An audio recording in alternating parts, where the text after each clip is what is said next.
What is good, my brothers and sisters? Still sermon in the house. Early Thursday morning, late Wednesday night, whatever you want to call it. As this is my preview for week 2 for the black and gold. Heading to Heinz Field for the first time this season to take on an old foe. It is the New England Patriots coming in for our home opener, man, and you know that it's gonna get nasty, and there is gonna be some animosity. But, however, this matchup has, different feelings to it, as for the past 18 years, it was always Brady versus Ben. Nowadays, we're getting Mac Jones versus Mick Trubisky. So, yeah.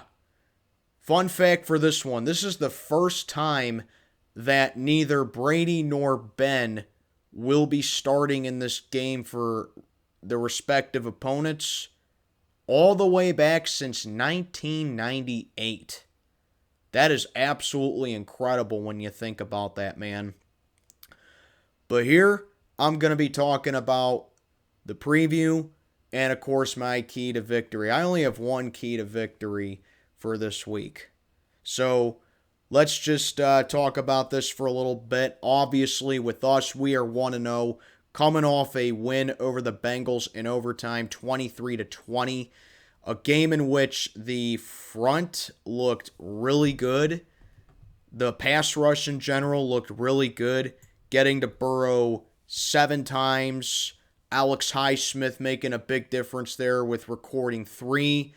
The reigning defensive player of the year, TJ Watt, got his sack in. Don't remember who else had sacks, but the biggest news for us, obviously, number 90 will not be playing in this game, and he will be out for at least a month with a pec injury. Obviously, that is a really big cause for concern for us right there, as I believe Malik Reed is probably going to get more reps in, see what he's got. We signed him for a reason, and of course, Alex Highsmith, has really evolved into a great pass rusher on the outside as well. So I think Alex Highsmith, this is a big game for him to get some reps in as well. I mean, 3 sacks this past weekend. That's a really good step forward for him and keep building off that momentum there. However, a couple other bumps and bruises, as Mike Tomlin mentioned in Tomlin Tuesday. The other injuries are very minor. Najee Harris is expected to play, nothing too serious with his injury there. Mason Cole is expected to play. And the other ones, like Mike Tomlin said, they are very minor, and it should not be a cause for concern for us. However, for the defense here, because New England's offense is pretty weak, so I think that for us, it's about setting the tone on defense, and more specifically with the pass rush, because all our corners, especially Akella Witherspoon and Cam Sutton, I gotta say, all the corners looked really good against the Bengals, and the pass defense in general looked good. Cam Sutton covered well. Akella Witherspoon had a couple great plays. Of course, Cam Sutton had the pick on Burrow. I think it was in the second quarter, if I'm not mistaken. But, setting the tone with defense, winning in the trenches there, and life without TJ with getting more reps and players stepping up to the range. I think that's what setting the tone for the defense goes. We run a 3-4 over here in Pittsburgh, and I believe that, those are just the advantages right there for defense. Rush defense even looked really well. I mean, we were able to limit Joe Mixon to 3 yards per carry, which is where Larry Ogunjobi, had a couple of great plays. Tyson Alualu had a couple of good stops as well. Cam Hayward as well.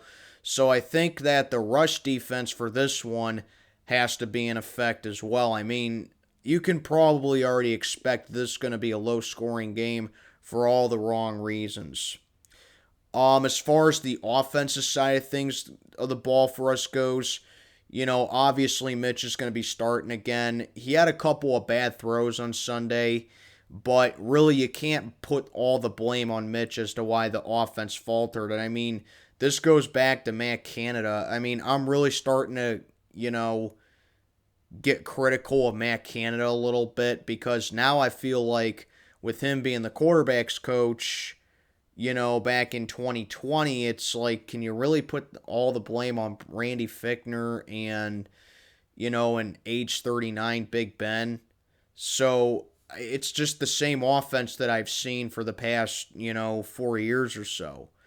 So obviously, it's not really all Mitch's fault. Wide receivers got to step up in this game as well. They got to haul in those plays, make those catches. Chase Claypool. And I think another really good factor for this one is getting your tight end involved with Pat Freiermuth. I know, Mitch really likes to throw the ball to him a lot. He did target him a lot against the Bengals, so I feel like that he's becoming a good favorite target for him over here. So, yeah, get your tight ends involved, get your security blanket up, and if you're going to utilize your fullback and utilize your undrafted rookie in Jalen Warren, you got to use that on the short yardage plays. I mean, that needs really no explanation in itself because a 3rd and 16 play where Derek Watt is your third down running back, that is absolutely nonsensical and ludicrous. Okay? Thankfully, it didn't really hinder us, but it just doesn't make sense to line it up like that. The offensive line I mentioned Sunday, they gave Mitch some really good clean pockets. I feel like they protected Mitch well, but the run blocking was just awful. That's why Najee, looked bad for what he was. So the run blocking is obviously still a really big concern for us, and we got to get that, adjusted, and, the offensive line in general just needs to step it up. So that's us. Now you take a look at the New England Patriots. With Bill Belichick, we all know that the core values are pretty much the same as from when Brady was there. The only difference is Brady's out of the question now. Tough transition for them, obviously, with Mac Jones at quarterback now. And they're hopeful that this guy has a high floor as being the franchise guy for him because Mac Jones is very careful with the ball generally. They're very careful with the ball as a team collectively. I think this is one of the least penalized teams in the league. So they make it's not like they go out there and make careless mistakes. And they're just all about fundamentals. That's Bill Belichick. That's been Bill Belichick's bread and butter ever since he took the reins over in Boston. He is going to put his strongest guys on your weakest guys, and he's going to expose the strengths both outside of the field and inside of it as well. That's just the kind of guy that Belichick is. Personally, yes, I think Belichick is the most overrated head coach, but he will always stick to his scheme like that, putting his strongest guys on our weakest guys, X's and O's type of guy. That's what Belichick is. I feel like a big contributing matchup for this one has to be the lockdown corner match, which is where I think our corners have to replicate what they did on Sunday. And you got to figure that New England's corners, they got a good, strong pass defense as well. That's going to be a big target for them going up against our wide receivers. So I feel like that they're going to, just stick to the same fundamentals that they've had in the past. Really, though, it's just the general roles with New England just remains the same with the business that they have coming in here. And I feel like that, that's something that we got to be prepared for. Fight fire with fire, if you will. Like I was saying with Mac Jones, generally he's very careful with the ball, but didn't really have a bright day down in Miami. I mean, that's just a given. The Patriots always struggle down in Miami, so you can kind of expect that. But Mac Jones sacked twice, lost a fumble, threw an interception. So a very out-of-character day for Mac Jones and the Patriot offense in general, just being careless and, mistake-prone with the ball. Mac Jones did get hurt in that game as well, but again, nothing serious, just a minor back spasm that Belichick came out and said. But he really didn't get hit a lot. So I feel like, this pass rush, this is either a game where The guys are going to step up and be like, you know what, if TJ goes down again or if we're forced to miss TJ for an extended period of time, we can rely on this guy, we can rely on that guy, we can give this guy more reps, can give that guy more reps. Or it's going to be like, yeah, this is a game where we really could have used TJ Watt, because seeing that Miami didn't really blitz and they didn't really get physical with Mac Jones, and we're the team that's led the league in sacks over the last 5 years, I feel, this has to be, give Mac Jones welcome to the NFL, welcome to Pittsburgh moment. We've got to play Blitzburgh style kind of defense here with them. New England's offense with their backfield, Ty Montgomery and Damian Harris, they like to have that. Ty Montgomery, good third down running fullback for him. And then Damian Harris, they're high that he can be the leading rusher for the team as well. Patriots don't have a whole lot of standouts as far as their offense goes, but Jacoby Myers seems to be a really good target for them as well. And really, Matthew Judon with the defense, he's expected to be the best pass rusher for the team as well. So overall, you look at these two teams in a nutshell, they're very similar. They don't have that, that explosion factor on offense, but they are very high on their defense, and they are very, and they're very defensive orientated. New England, they're a type of team that'll limit you. They won't really beat you up, but they'll limit you and beat you with your brains on defense.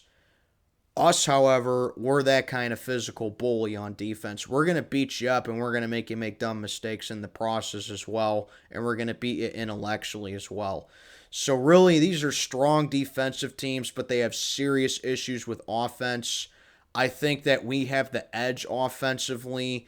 Not really saying much, but I think we have the slight edge offensively due to the fact that I think that we are having a work of progress with receiver development and a little more of a run game that just needs development and a work in progress as well. New England, I just don't really know the full story with their offense, but it just doesn't look good to me. So yeah, overall, these two teams coming in are very similar, and I totally expect this to be a close game, low-scoring game. The Patriots are favored by 1 coming into this game, so it's not like if we win, it's an upset. It's literally going like, oh, this game can go either way. That being said, here are my keys to victory for this game. Well, really, I just have one key to victory, as I said in the beginning, but here's my main key to victory. Like I said about Belichick, he's X's and O's, and he loves his fundamentals. Guess how you beat the Patriots with or without Tom Brady? You beat them at their own game. You beat their fundamentals with your fundamentals. Belichick is going to put his weakest guys on, or his strongest guys on your weakest guys. You do that too. They're pretty much making Mac Jones a pocket passer and a game manager and getting a run game going. That's what you got to do with Mitch Trubisky. Give him a game manager type of role. Put him in the pocket. Utilize your run game. Pick up, eat up as much of the clock as possible. Limit the mistakes on offense and be careful with the ball. Because if there's one really good thing that I will say about Mitch Trubisky, and no one really talks about this with Mitch, all right? But I'm going to say it. The one really good thing that I like about Mitch, he is very careful with the ball. He didn't throw an interception last week, didn't fumble the ball. He did get sacked once, okay? But he's very careful with the ball. Same thing with Mac Jones. Very careful with the ball. The only difference is Mac Jones made those mistakes. The main reason that we got swept by the Bengals in embarrassing fashion last year is because Big Ben wasn't being careful with the ball.